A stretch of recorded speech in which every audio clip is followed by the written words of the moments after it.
Good morning વિદ્યાર્થી મિત્રો. આજે આપણે ધોરણ 5માં ગુજરાતી વિષયમાં પાઠ 13 ભારત રત્ન ડૉક્ટર આંબેડકર. તો વિદ્યાર્થી મિત્રો, અગાઉના વિડીયોમાં અડધી સુધી પાઠ ભણ્યા હતા. હવે આજના વિડીયોમાં આપણે આગળ ભણીએ. સંઘર્ષો વેઠીને આટલું ઊંચા દરજ્જાનું શિક્ષણ મેળવ્યા પછી ડૉક્ટર ભીમરાવને નોકરી તો મળી ગઈ, પરંતુ એ વખતના આપણા સામાજિક દૂષણ અસ્પૃશ્યતાનો પણ કડવો અનુભવ થયો.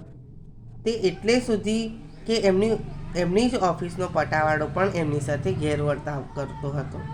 ડૉક્ટર આંબેડકરને થતું કે પોતે ભણી ગણીને સારી જગ્યાએ નોકરી કરે છે, છતાં જો આ રીતે અપમાનિત થવું પડતું હોય તો પછી મારા અભણ અને આર્થિક રીતે નબળા જ્ઞાતિ બંધુઓની સ્થિતિ તો વાત જ સી. જુઓ, ડૉક્ટર આંબેડકર ભણી ગણીને ઉચ્ચ દરજ્જાનું શિક્ષણ મેળવ્યું અને ભીમરાવને નોકરી તો મળી ગઈ, પણ એ નોકરીમાં શું થતું હતું કે સામાજિક દૂષણ અસ્પૃશ્યતાનો કડવો અનુભવ થયો. એટલે ઊંચ નીચના ભેદભાવ થતા હતા અને એમની જ ઓફિસનો એક પટાવાળો પણ એમને ગેરવર્તાવ કરતો હતો. તો ડૉક્ટર આંબેડકરને વિચાર આવ્યો કે હું આટલું ભણી ગણીને સારી જગ્યાએ નોકરી કરું છું, તે છતાંય મારે અપમાનિત થવું પડે છે, તો કે પછી મારાથી અભણ માણસ હોય અને આર્થિક રીતે ગરીબ વ્યક્તિ હોય તો એમની તો વાત જ સી. આમ તો સામાજિક અન્યાય કહેવાય. માનવ માત્ર સમાન છે, કોઈ ઊંચું નથી કે કોઈ નીચું નથી. જુઓ, ડૉક્ટર આંબેડકર શું કહેતા હતા કે આ તો એક અન્યાય છે. માનવ માત્ર સમાન છે, બધા જ માનવ સરખા છે, કોઈ ઊંચું કે કોઈ નીચું નથી. તો પછી આવું કેમ? પછી એમણે એક મૂકનાયક નામનું એક પાશ્વિક શરૂ કર્યું. માત્ર લેખ કે પુસ્તકો લખીને તેઓ અટકી ન ગયા, કર્મશીલ પણ બન્યા. 20 જુલાઈ 1924ના રોજ એમણે બહિષ્કૃત હિતકારી સભા નામની સંસ્થાની સ્થાપના કરી. આ સંસ્થા દ્વારા સામાજિક ઉત્થાનની અનેક પ્રવૃત્તિઓ થવા લાગી. આટલે સુધી આપણે પાઠ ભણ્યા હતા. હવે આપણે આગળ જોઈએ. છાત્રાલયો, વાંચનાલયો, શૈક્ષણિક વર્ગો, સ્વાધ્યાય મંડળો પણ ખોલવામાં આવ્યા. જુઓ, એમણે શું કર્યું? વાંચનાલયો ખોલ્યા, શૈક્ષણિક વર્ગો શરૂ કર્યા અને સ્વાધ્યાય મંડળો પણ ખોલવામાં આવ્યા.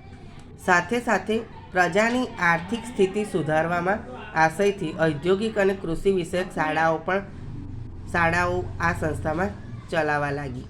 જુઓ, સાથે સાથે પ્રજાની આર્થિક સ્થિતિ સુધારવાના આશયથી એટલે હેતુથી ઔદ્યોગિક અને કૃષિ વિષયક શાળાઓની સંસ્થાઓ ચલાવવા લાગી.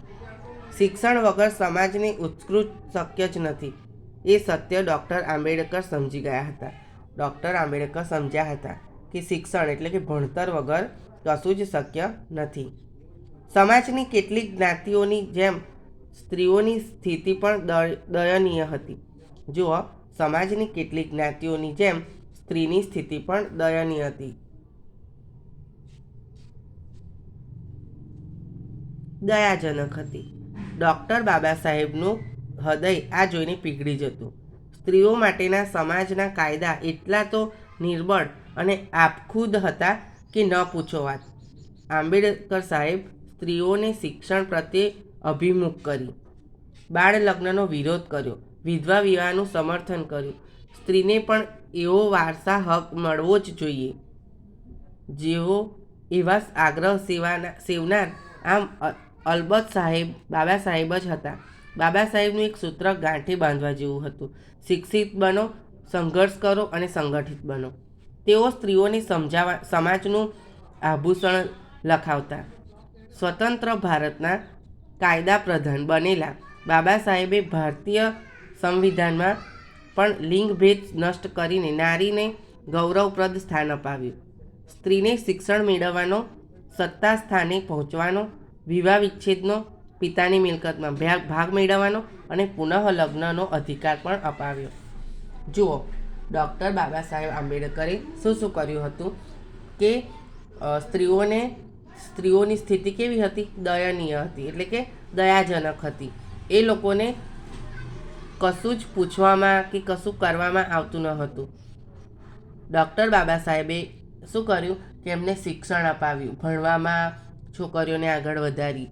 પછી વિધવા વિવાહનો વિરોધ કર્યો, બાળ લગ્નનો વિરોધ કર્યો, પછી વારસામાં હક આપવાનું કર્યું કે પિતા હોય તો એનો ભાગ, પિતાનું મૃત્યુ થાય તો એનો ભાગ જે મિલકત હોય એ છોકરાને જ આપે, પણ એમણે શું કર્યું કે છોકરીને પણ આપવાનો હક છે, છોકરીને પણ બાપની મિલકતમાં હક છે.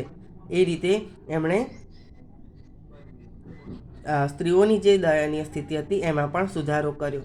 પુનઃ લગ્નનો પણ અધિકાર આપ્યો કે વિધવા વિવાહ હોય, નાની ઉંમરમાં એનો પતિ મૃત્યુ પામે તો એને આખી જિંદગી વિધવા રહેવું જરૂરી નહીં, પણ એને બીજા પાત્ર સાથે લગ્ન કરવાની પણ છૂટ આપી.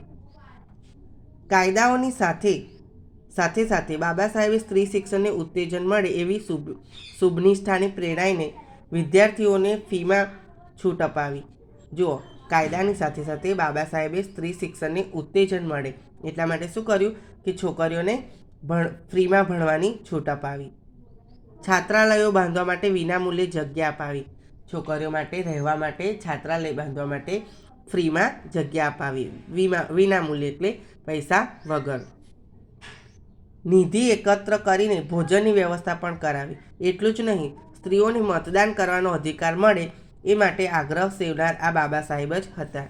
જુઓ, વિનામૂલ્યે જગ્યા અપાવી છાત્રાલય બાંધવા માટે અને ભોજનની વ્યવસ્થા પણ કરાવી, અને એટલું જ નહીં પણ સ્ત્રીઓને મતદાન કરવાનો પણ અધિકાર છે એવો આગ્રહ સેવનાર આ બાબા સાહેબ આંબેડકર જ હતા. ઓકે, તો વિદ્યાર્થી મિત્રો, આજે આપણે આટલે સુધી પાઠ ભણીશું. Okay, thank you.